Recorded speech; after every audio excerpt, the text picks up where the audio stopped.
Hi there and welcome.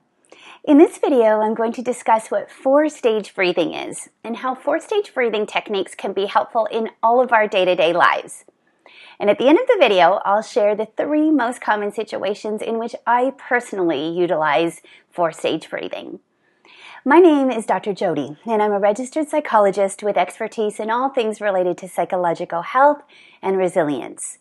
I'm also the founder of myworkplacehealth.com, and I'm a national expert in psychological health and safety in the workplace. So what is four-stage breathing? It's a type of breathing technique that slows down our breathing actively and intentionally. It's called four-stage breathing as there are, surprise, 4 stages to each full breath. 2 parts to the inhale and 2 parts to the exhale. Now, why is four-stage breathing so important? When we're under stress, our fight or flight response is triggered. And when our fight or flight response is triggered, we tend to shallow breathe.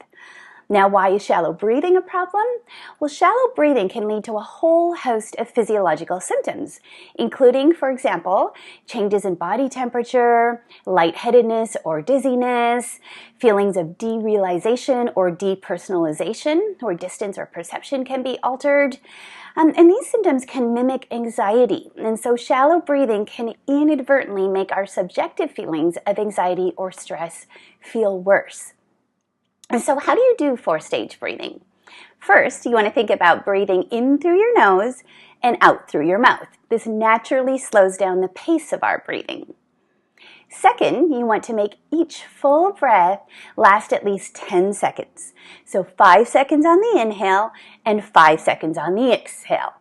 You want to break each inhale and exhale into 2 parts.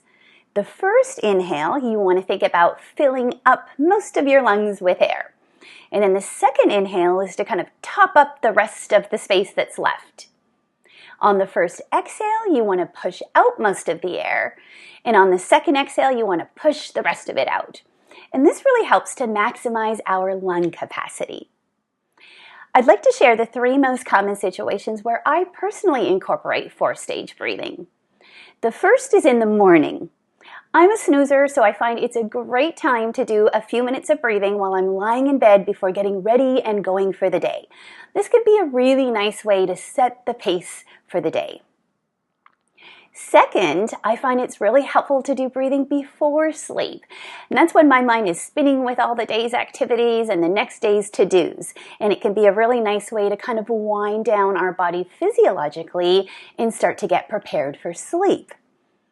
And third, I do four-stage breathing when I notice myself tensing up. And for me personally, my neck and my shoulders kind of start to creep up. And that's a great signal for me to just kind of relax my posture and do a few minutes of four-stage breathing. In closing, there's a very strong evidence base on the benefits of breathing for dealing with stress or anxiety-related symptoms.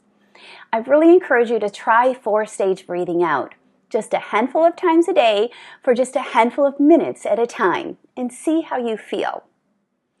In closing, remember that when we're stressed, the best and really only thing we can do is focus on the things within our domain of control, and breathing is one of those. Thank you so much for your time, and I hope that you found this video helpful. I'd love to hear from you. Have you ever tried breathing techniques to manage stress? Tell us how it helped in the comments below. If this video was helpful, be sure to subscribe, share, and hit the like button so I know to make more videos like this.